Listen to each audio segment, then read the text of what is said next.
This is VSiN, the sports betting network. Follow the money. That's what I always say. You always follow the money. Yeah. This is Follow the Money with Mitch Moss and Paulie Howard on VSiN.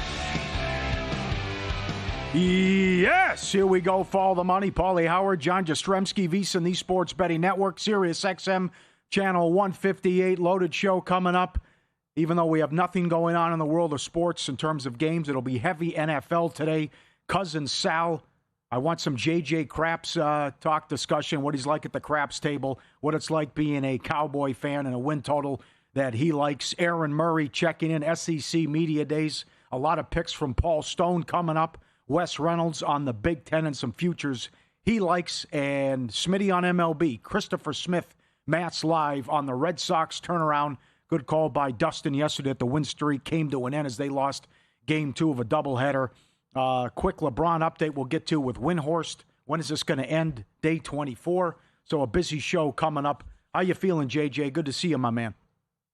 Paulie, I missed you. I'm having withdrawals after not doing a show with you for 24 hours. That felt like all day yesterday as I'm in this suit all fancy at SNY.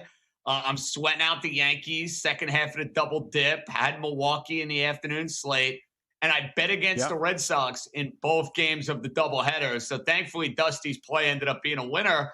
But like all day, I'm sitting there saying to myself, I miss my guy Paulie. I miss Luke. I miss Follow the Money. So I'm glad I'm ready to rock and roll with you for the next 2 days. And we're going to have a lot of fun, a lot of football to get to today. No doubt about it. Yeah, I sent you some homework assignments, and there's some good menus that are up. All over a lot of occasions, especially September specials at Will Hill and Caesars. But how about, because Cousin Sal likes Giants under, we're on Giants under. Harbaugh, in some spots, is the favorite to be coach of the year. You want to look in a different direction. How many guys do you think can make a case or a good ticket to be made for NFL coach of the year? Because I know you're big on the Saints, so maybe you're looking at Kellen Moore. Well, I'm glad that you brought this up, Paulie. So obviously with coach of the year markets, you want to look at these teams that are going to go and turn it around. That's why Mike Vrabel and Ben Johnson a year ago were the obvious choices because, hey, if New England pops and they make the playoffs, or in their case, they win a division, advantage Vrabel. Or, oh, Caleb Williams is fixed. Oh, Ben Johnson, got to go and give him coach of the year. That's why it's tough to make an argument for the team that's like well-established and dominant, like McVay, for example. How are you giving McVay coach of the year with this team that is as loaded as it gets? It doesn't matter how good a job Sean McVay may do with the team, that's going to be working against them. So there's no way in the world we're getting any action on John Harbaugh because you're down on the New York Giants. I think they're at least a year away from making that sort of leap. I don't think they're a playoff team, so that's a cross-off for me. I'm going to throw 3 names at you, Paulie, for Coach of the Year. You tell me which one you like the best. I think these are my 3 candidates. Kellen Moore, you hit on. I'm betting the Saints to win the South. I love the way they finished up the season. Tyler Shough, to me, is a super impressive young quarterback. The defense played well in the second half of the year. I'm in on New Orleans and are in the right division. But they got to win a boatload of games. Like, if they're a 9-8 special, Kellen Moore is not getting Coach of the Year. This is a crazy one. I don't know if I'm betting this team to win the division, but I think from a Coach of the Year standpoint, it's worth a flyer. Can I interest you in any Robert Saleh with the Tennessee Titans?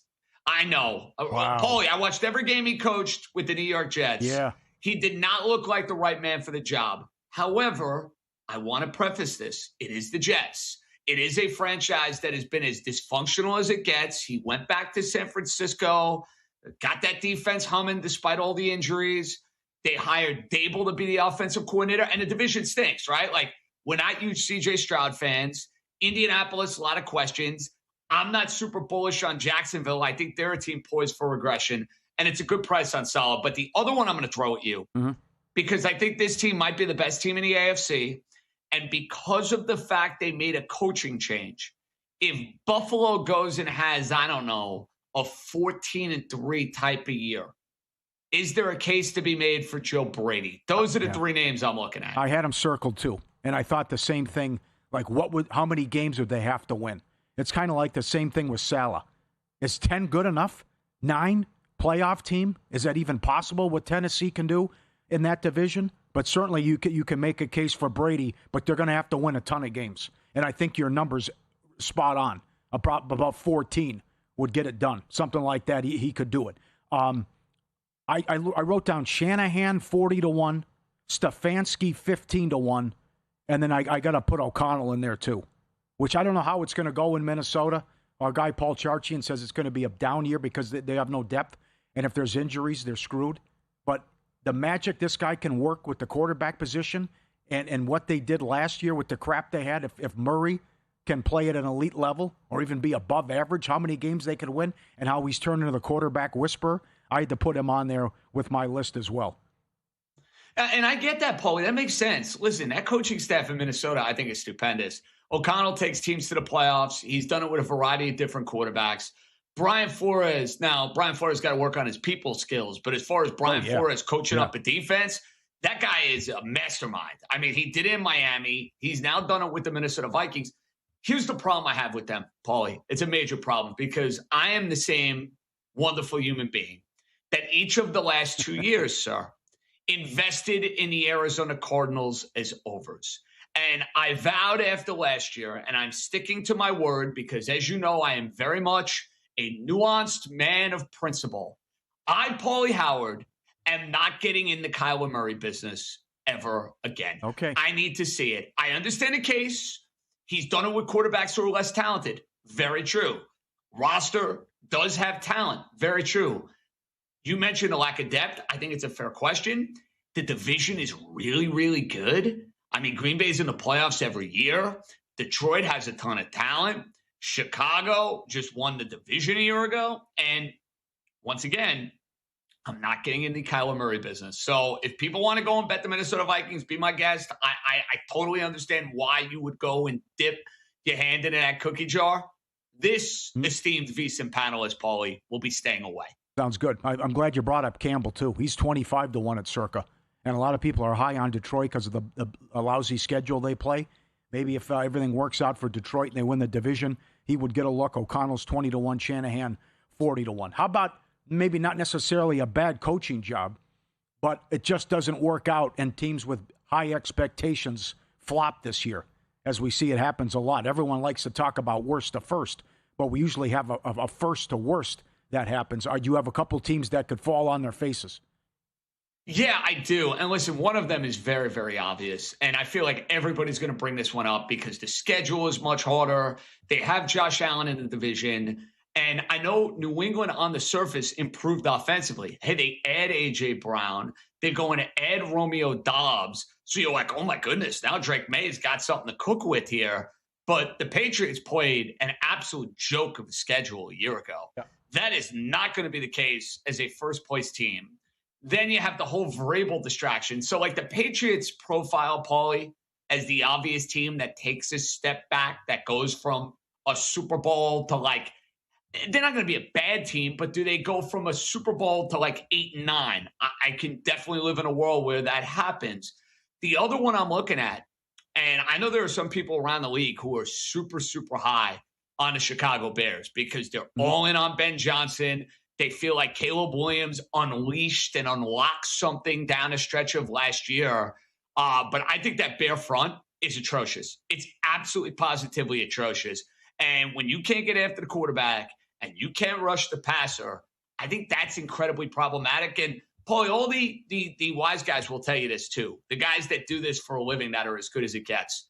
The teams that win a lot of close games the year before, there's usually a reckoning. There's usually a market correction at some particular point in time. Chicago, and that was my voodoo and my kryptonite last year, Paulie Howard. I kept betting against the Bears. That was incredible. It made me sick to my stomach. Yeah, I just kept doing it like a fool. I kept lining up to the window saying, this team, they're not as good as their record. They're going to get them. Finally, I think I bet them that Saturday night game against the Packers. It was nice to actually be on the right side of one for a change. But the point being is, I think there are some folks around the league that now look at Chicago and say, oh, they're going to ascend to be a Super Bowl team. I kind of look at it the other way where I think year 2 is going to be a lot more growing pains, not only for Caleb, but for that defense.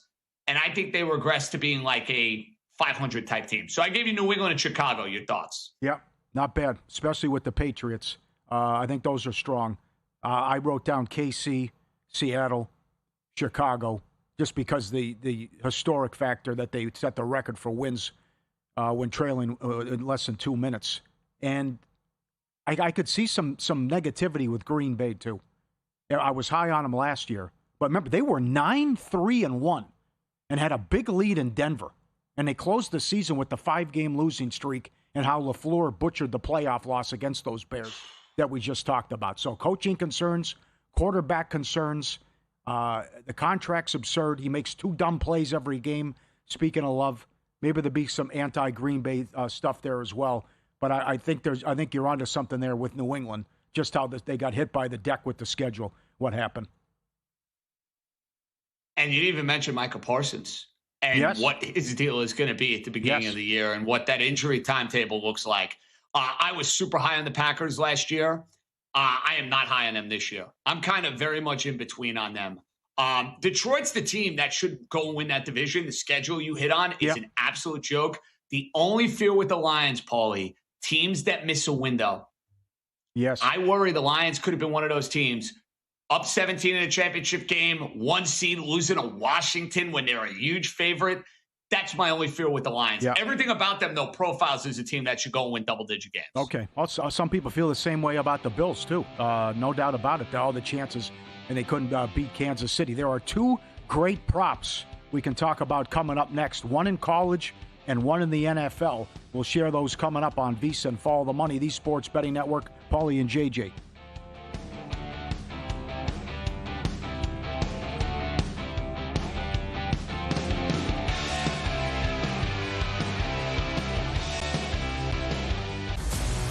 First time I get to talk about Circa Grandissimo. Never would I have dreamed 69 entrants into Circa Grandissimo. Scar tissue still fresh from week 1 last season. I'm back at Circa, an amazing feeling week 1.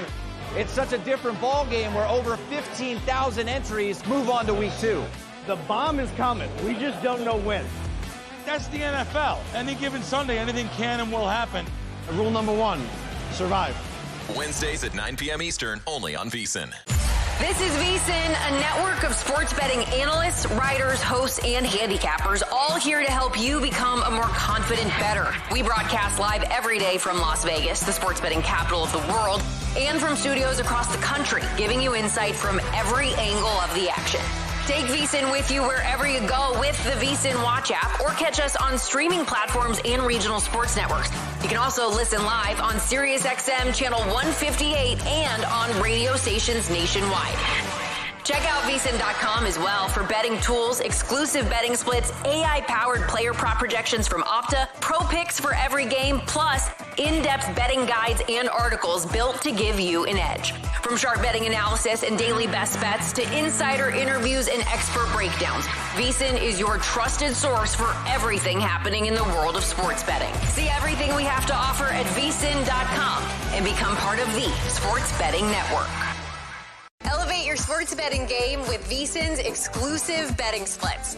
Stay ahead with real-time market trends and track bet percentages on any matchup, then uncover the edge by comparing them to the amount of bets placed to find out where the sharp money is headed. Upgrade to VSiN Pro to access betting splits, live odds, line moves, power ratings, and in-depth game analysis. Go to VSiN.com/pro to join VSiN, the Sports Betting Network.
This is Follow the Money on VSiN.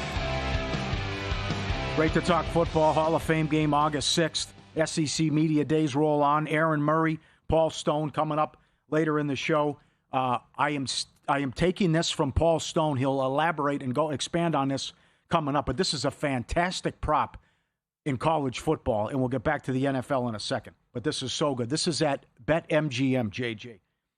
It's a three-way market. Who will win more games? Notre Dame or Miami? Notre Dame, $1.15. Notre Dame is plus 160 at DraftKings to go undefeated. Notre Dame hosts Miami November 7th. They are a 7-point favorite in the Game of the Year lines in that. There's also revenge. They're also at home. They're pissed off not getting in last year and making the playoff. You have all that in your back pocket. So I'm a 7-point favorite right there. Why, it's a great bet. If I win, then I would have to lose 2 more games to lose that bet, which I can't see. And we didn't have time for this yesterday. Brad Powers bet Notre Dame at Lambeau, September 6th, laying a big number against Wisconsin. Their road games are Purdue, North Carolina, and BYU. Okay, BYU's a tough game. And they get Navy, SMU at home. As we've talked about numerous times, there's always a game where Cristobal will come back and get you. And a lot of people are pointing to that September 18th game Friday night at Wake Forest. But there's a game that Miami always seems to lose that they shouldn't. So almost won the national title. Great story last year. Is Mensa better than Beck? I don't know. That's a good debate. But I'm a 7-point favorite. I have you coming to my place with revenge. I'm plus 160 to go undefeated, yet I'm minus 115 to have more wins over the course of the season. I think that's a great bet. What say you? Yeah, I totally agree. Where's Notre Dame losing a game this year? Right? If they beat Miami, I know that BYU game in theory could be tricky. I think there's a great chance Notre Dame goes and runs the table. And your point on Miami is so spot on. Cristobal will absolutely lose the game he has no business losing. I mean, we saw it a couple of years ago. They were playing for the playoff against my alma mater, Syracuse, and they got absolutely torched by Fran Brown and the Orange. Absolutely positively torched. So to get Notre Dame undefeated, you told me plus 160? Yeah. I'm looking at the schedule now. At BYU. BYU. Yeah. I think that's, are we going to say if it's not the Miami game, is that their trickiest game at BYU? Yes. Yes. Because the Navy game's at home. They'll beat Navy. But even if, I agree. But even if I lose that game and I go 11-1, I beat Miami. Miami's going to run the table the rest of the way? You know what I'm saying? That's a tall task for Miami. So and I know the ACC's not great, but no, probably not. Probably not. Okay, that is, again, at BetMGM. That's a great find by Paul Stone. This is NFL at Will Hill and Caesars, and they do this every year, and the traders do a great job. They have a plethora of stuff for what's going to happen over the course of the year, and they also have good September specials. Will a quarterback throw for 500 yards in a game? How about the no on that one? I'm going to surprise you. The last guy to do it was Kirk Cousins 2 years ago. 22 different quarterbacks have thrown for 500 yards in a game. Roethlisberger has done it 4 times, which I did not know. 3 in a regular season, 1 in the postseason. Brady did it twice, 1 in the Super Bowl. Breeze did it twice. But I know it was a Thursday night game when Cousins went crazy against Tampa Bay. But the over-under is 500.5. I'm going to take my chances that a quarterback doesn't throw for 500 yards in a game. And your money's tied up for a while. But that's a good market and an interesting market that I don't think is going to happen this year as well. Paul, curiously, what do they have the juice at for the over? I think it's $1.15. Last check. They basically think it's an even money bet. Yeah. Interesting. Okay, yes. I was wondering if you'd have serious juice on that. Yes, that is confirmed. I appreciate that. And here's what you need in order to hit that bet. You almost need one of these crazy overtime games where a team is down big, right? Where you're down big in the first quarter, and then it's okay, you're just throwing. You're in catch-up mode. You're abandoning the run. it's 4.5, 5 quarters of that QB just chucking. Like, I'll give you the guy, like, if I had to bet on somebody right now, like if you said, JJ, look at all of the quarterbacks in the league, who would be the guy you would pinpoint to go and get over 500 yards? My pick would be, Paulie, Joe Burrow, Cincinnati Bengals. Yes. Okay, that's fair. They also have rushing and receiving. Most rushing and receiving in a game, 235.5. And they also have longest rush and longest reception. Longest reception of the season is 92.5 yards. Longest rush of the season is 90.5 yards. And the overtime games is 14.5 for the season numbers. Let me give you one from September. It's all listed September specials only. How about highest scoring game in September? The favorite, even though it's 12-1, but it's the favorite, the Bills and Lions. The last time they played, sense. It was 48-42 the last time they played. I haven't looked at this September schedule. I know it, but I don't know like every single matchup for the first 4 weeks of the year. The only problem you have with some of these games, Paulie, normally the offense is a little bit behind the defense. Mm-hmm. So, like, you sometimes notice the first week or two, these offenses are trying to find themselves. You see a whole lot of sloppy football. Now, we had some nuttiness in week 1 last year, if you remember that Ravens-Bills game. And by the way, I was on Baltimore. You know, we've already brought up, I was in such a good mood to start this show. We have already brought up, you brought up the Packer-Bear wildcard game where I had Green Bay, and I'm still sick to my stomach about that. Mm-hmm. And then Hold My Beer, I, like a moron, go and bring up Buffalo and Baltimore in week 1 where I had Baltimore. Oh, my God. Come on, what am I doing? Those are sick beats. Those are all-time beats. They also offer lowest scoring game in September. Jets, Tennessee favored. And most rushing touchdowns in a game is 3.5, heavily juiced to the over. Henry. That makes sense. Yeah, Henry holds the record for most 200 yards rushing in a game with 7. Last year in Lambeau, 216 and 4 touchdowns in that monster game where we're getting, Monken late in the season is also refused to give him the ball when abandoned the run. It's like they didn't want to give him the ball against New England the Sunday before. Yes, right. And it's like, now we're actually going to give the ball to Derrick Henry. Yeah. Thanks, guys. Thanks.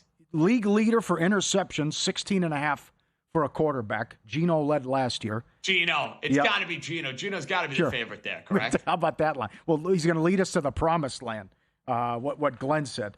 He is the second choice with Dak. Brock Purdy is the favorite here at Circa. But I would take Geno, though. And will a kicker make a 70-yard field goal is plus 750. I'm glad they offered that. We talked about it numerous times the last couple of years after what Aubrey's done and how these kickers are so good and what the kid from Jacksonville did, but little. But will a kicker make a 70-yard field goal is plus 750. And that's only going to go down as people start to look at that as we get closer to the season. I'm glad that's offered, call me crazy. I don't think that's a bad bet. Yeah. I don't think that's a bad bet. These kickers are insane now. Yep. And the technology that they use to kick the ball further, the weight training, the sort of routines that they're in, and then you're playing these games in these indoor climates, like Aubrey or Little, I think could hit one. It's just a question of, like, you're not going to do it unless it's like the end of a half because you're not going to hand the ball back to somebody with that field position. I wouldn't rule that out. Mm-hmm. They're too good. I'm with you. They are fantastic. And it's just, you saw Aubrey come in from 56, 58, and it's just a chip shot.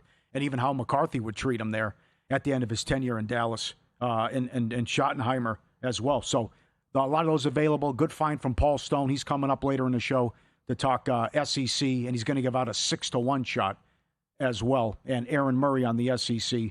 But that's a great find. And those other props we mentioned are at Will Hill and Caesars. Winner's Circle Proxy and VSiN giving away 2 incredible prize packages that will put 2 lucky fans in the world's biggest football contest for free. One winner gets a $1,000 entry into Circa Survivor.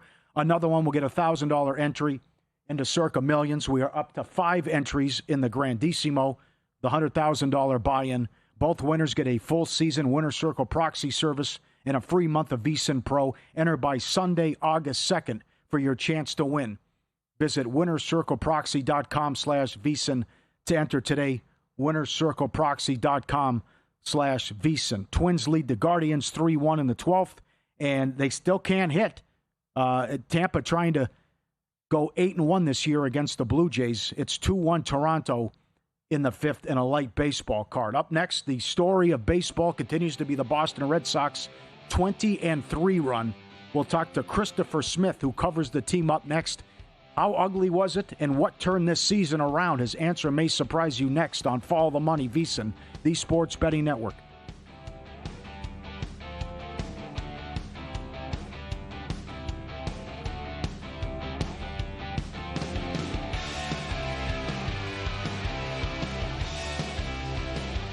Biggest contest we've ever seen. Seriously, what's the guarantee? They're still talking about it. I think it's time to put the rumors to rest. Showtime. $30 million. $30 million? $30 million? $30 million? That's $30 million guaranteed. 3 contests, multiple ways to win, no rate. Entry starting at $1,000. Enter in Nevada, play from anywhere. Elevate your sports betting game with VSiN's exclusive betting splits. Stay ahead with real-time market trends and track bet percentages on any matchup. Then uncover the edge by comparing them to the amount of bets placed to find out where the sharp money is headed. Upgrade to VSiN Pro to access betting splits, live odds, line moves, power ratings, and in-depth game analysis. Go to VSiN.com/pro to join VSiN, the Sports Betting Network.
This is VSiN, the Sports Betting Network.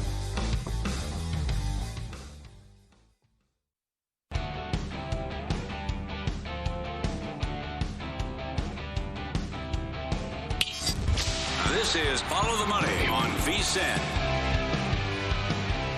Hardcore football coming up in half an hour with Paul Stone. Also, Cousin Sal on the program with his best futures in the NFL. Time for a little MLB. Christopher Smith joins us now. It's Smitty on MLB on X. Covers the Red Sox for Mass Live. He's on the Progressive guest line. He joins us right now to talk a little Boston and the incredible run they've been on as they've won 20 of their last 23.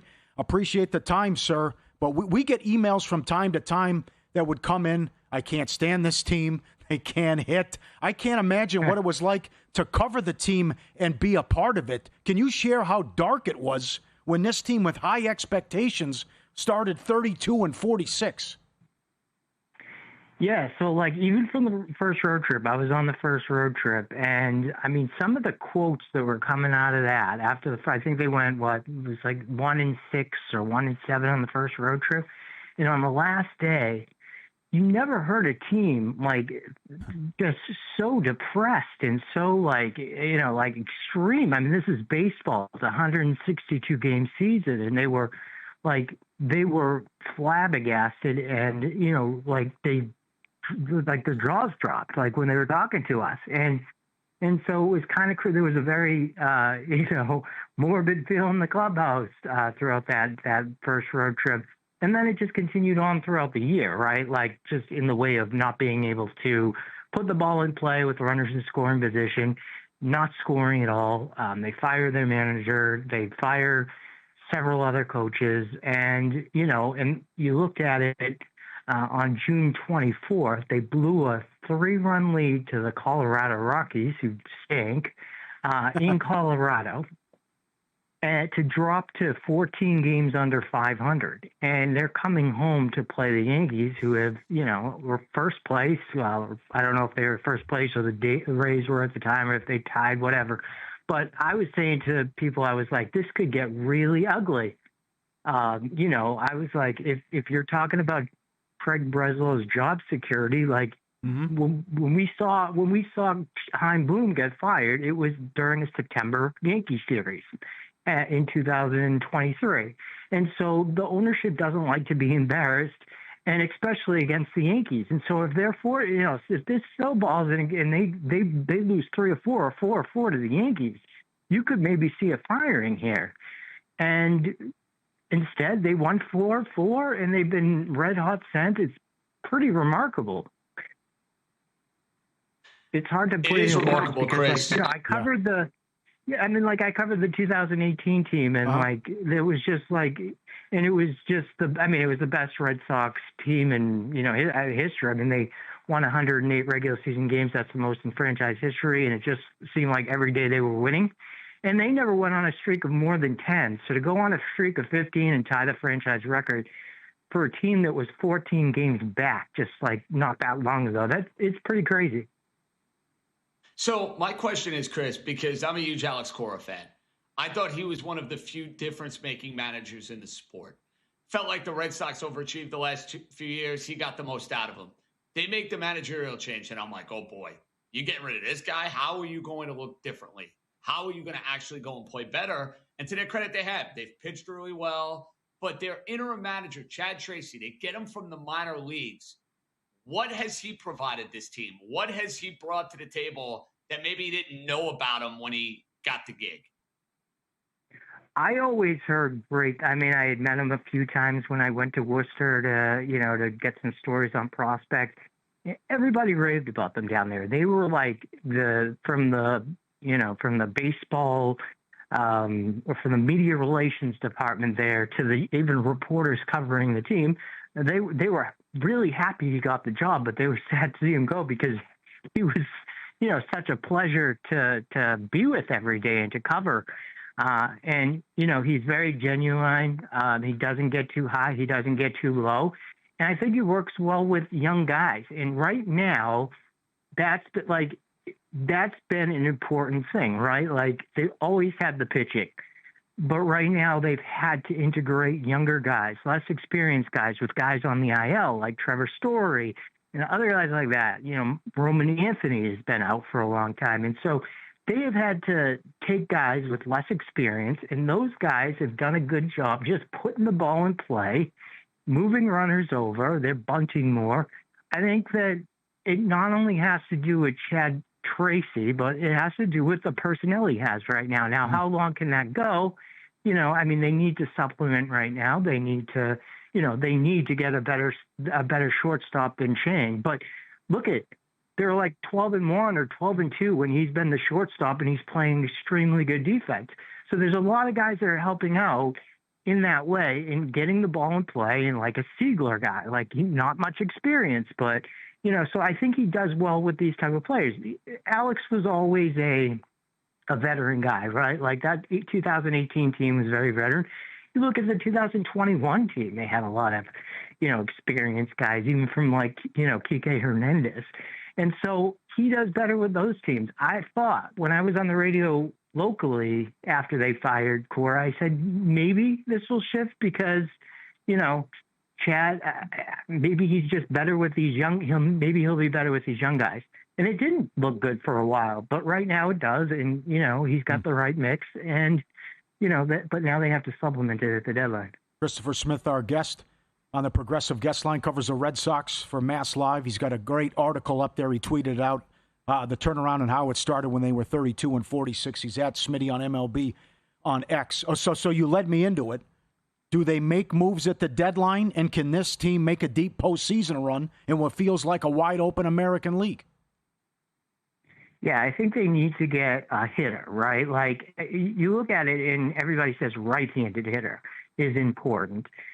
However, they have done very well from the right side against lefties this year. So I would look at it as just get the best hitter who's a good defender, too, because their pitching really is the big thing, right? Like, it's been good all year.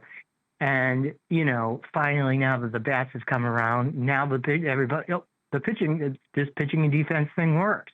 And so, I look at it as, if I was the Red Sox, I would look bat first, a best bat who can also provide defense. Trevor Story, you have no idea really when he's going to come back.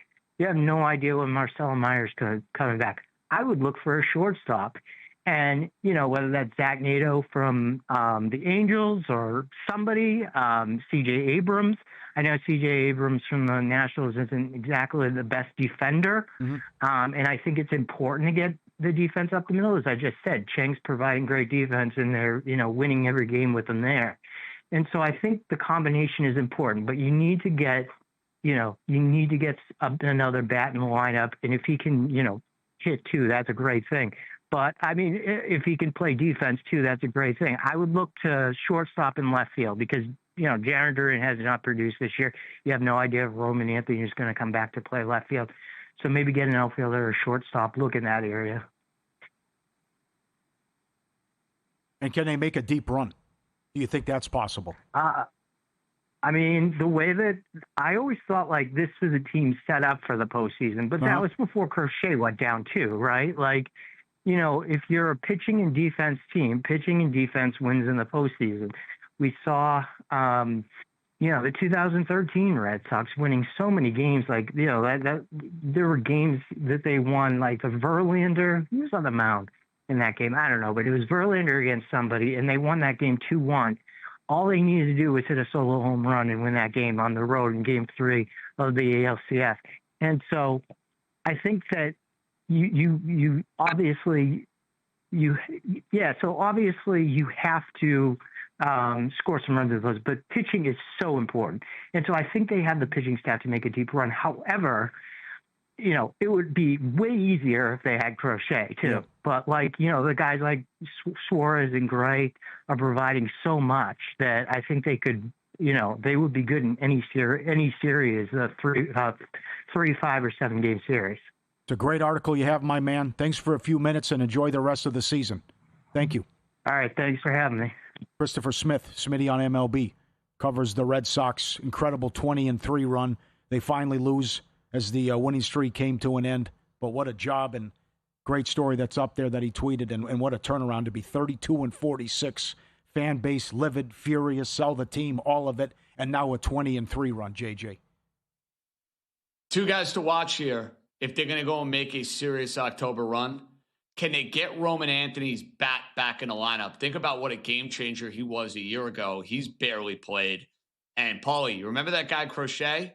pitched game 1, lights out, Yankee Stadium just last October. Imagine what that rotation looks like if they can get Garrett Crochet back to peak. So we can talk deadline. Those are two guys who are coming back from injury. They're almost like making trades if you can go and get them back. Yeah. Twins just beat the Guardians 3-1 in 12, only 9 hits in the game, and Toronto still leads Tampa 2-1 in the 6th. Win-lose coming up next. It happened again in the WNBA. We'll share that, plus a LeBron update. Brian Windhorst on ESPN Cleveland Radio earlier today. He will surprise you with what he's told Tony Rizzo straight ahead on Follow the Money, VSiN, the Sports Betting Network, Sirius XM, Channel 158, live downtown Circa.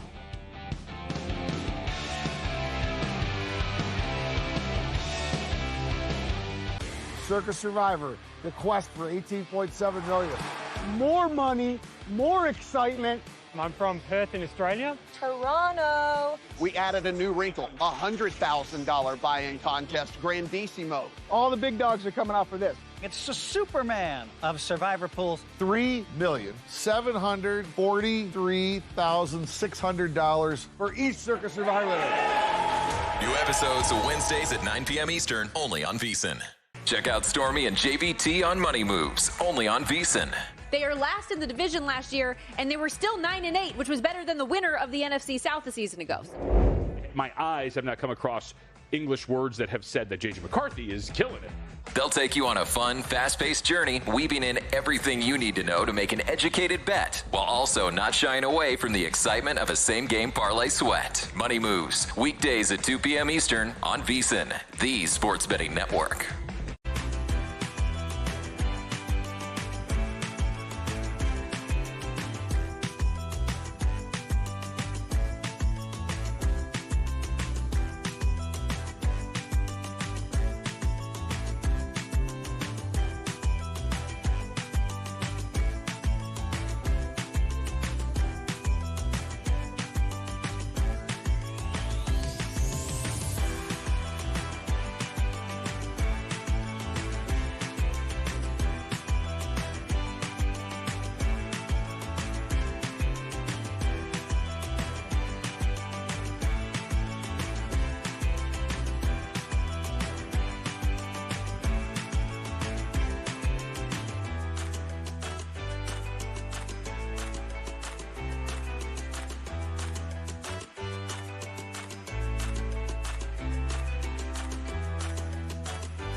Win Some, Lose Some is sponsored by the Sharp Plays.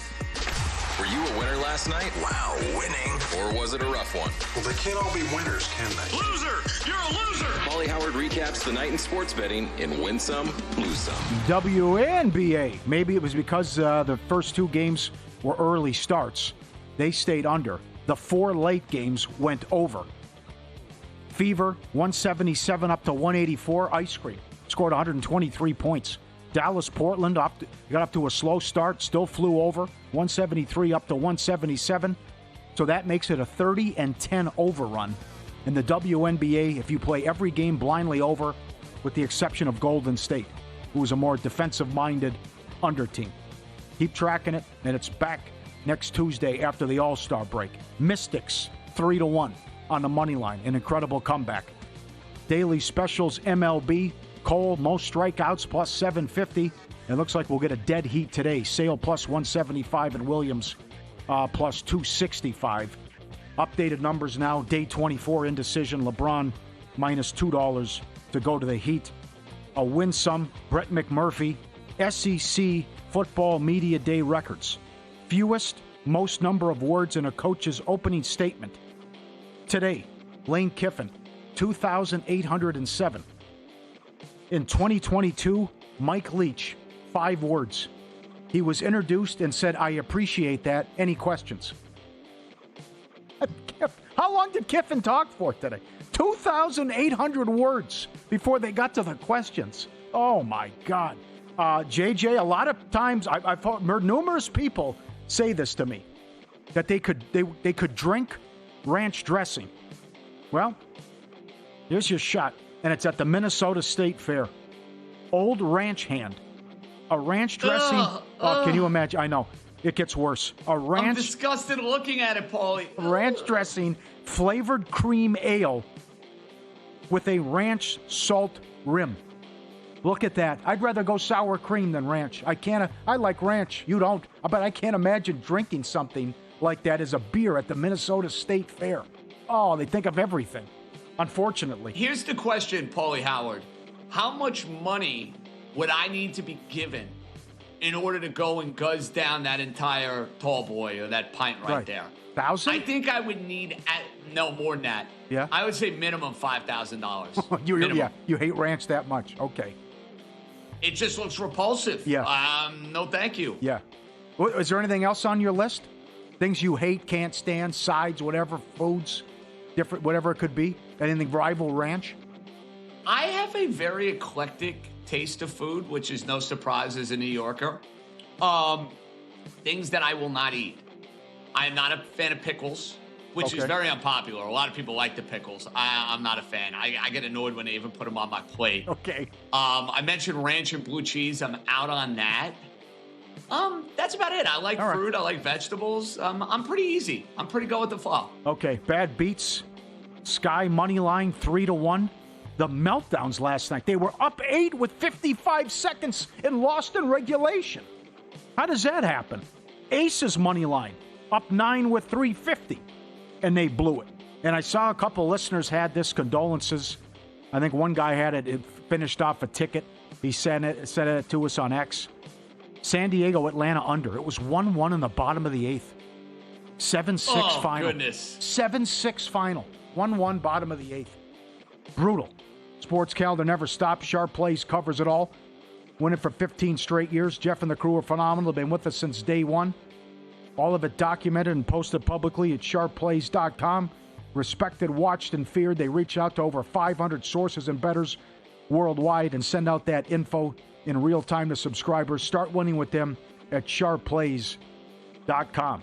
I find this interesting. I know we're all sick of it, but I think we can use this here, and there's some good stuff. Day 24. I mentioned earlier he's minus $2 to go to the Heat.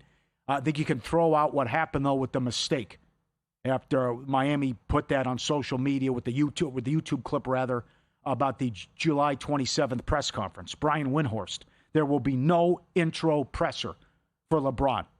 So this hurts your Miami case if you decided to follow the steam with the news a couple days ago.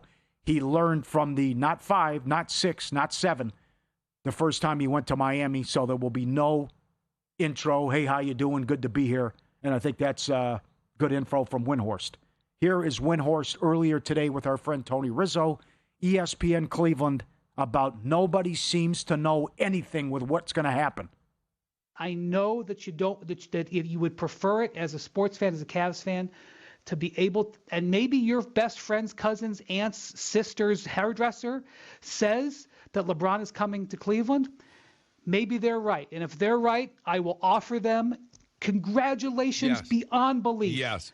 And then if you'd like to continue to do this for your job, please step into the field. We'll be happy to have you. Yeah. Brian, but I'm telling you, the people that I'm talking to who are the players, the coaches, the executives, the owners, they don't know. Unbelievable. Day 24. Crazy. And I believe him. And he's also right, though, that a lot of people in Cleveland, where you own a bakery, you run a gym, whatever, those are the people that for 3 weeks are saying, I bet my kid's life on it. I'm 99.9%. It's a done deal. Did he change his mind? Who knows? But the one thing, and there's conflicting reports, there was Kevin O'Connor with Yahoo, who thinks that his camp is still waiting for a domino to fall about a move. Shams came out and said, no, that's not the case. He's just waiting to decide the team. JJ, why would that be the case? Why am I going to move pieces for 1 year of this guy? And if they expect me, there's some internet conjecture out there, like, can they acquire AD, whether it's Cleveland? Why am I going to do that for only 1 year of LeBron James, especially if the guy's a younger player? That'd be lunacy. Well, I think it makes a lot more sense from a Cleveland side of things than it would a Miami side of things, because Cleveland's roster, I hate to break it to anybody out there, even if you go and bring in LeBron James, is not good enough to win a championship. Like, there's enough of a track record that tells you Evan Mobley is charming soft. He's Mr. Softy. James Harden is one of the biggest losers in the history of professional sports in postseason play. It's not debatable. It's not arguable. The guy is significantly worse when the calendar flips to the postseason and is the king of postseason meltdowns. And Donovan Mitchell has a checkered postseason track record. So he does. What I'm getting at is, if you're Cleveland, you look at your team and you say, you know what? We're not winning with this group. If it's a year or two of LeBron, we'll do it because that's how we have a shot of winning. I think if you're Miami, who just already gave up a ton to go and get Giannis, you're going to be a little bit more stingy about just blowing up everything that you have. And, you know, they don't have the same amount of pieces, quite frankly, Paulie, to move, because they just moved them all for Giannis to begin with. Yes, I'm with you. But I was told that they would move Harden, but it would happen later in the season, like near the deadline, and that they'd try to be very aggressive to get Kyrie. That I'm on board with, but that's also, you don't know, and the chances that happens, not to mention there was a wink-wink agreement, because here's where the problem started. Mitchell wanted Harden, so you traded a 36-year-old for a 26-year-old, and you were better off with Garland anyways. But Mitchell wanted Harden, so now you're stuck. You can't maybe get LeBron because you made that move now, and you didn't know what this was going to happen. So that hurts them too. Going back, they wouldn't make that deal now. But if you can move up. And I had serious reservations about a Harden trade. Like, I didn't like it one bit because of his postseason track record. The one thing I would say about Garland with Mitchell, two undersized guards was never going to work. Like, you're such a liability defensively when you're trying to match up with those two undersized guards. And I don't know if Cleveland could be in the LeBron business just because nobody seemed to know for sure, Paulie, what LeBron was going to do with the Lakers. Like, his son is there. Is he really going to leave California? Then obviously we get the reports that, it's beyond repair and it's time to go and he's moving in a different direction. The point being is this: we're sick and tired of talking about it. Yep. Adam Silver's sick and tired of it. We need an answer. And if you want to go and capitalize on the odds boards, on the prediction markets, be my guest. I feel like now is the time for me to go and bet Cleveland, because that Miami number after this announcement just got crazy juice. Yep. Maybe it's the time. Since the last time we did a show together, there have been two huge moves on Kalshi and DraftKings. It's incredible. I do respect that this camp can keep a secret.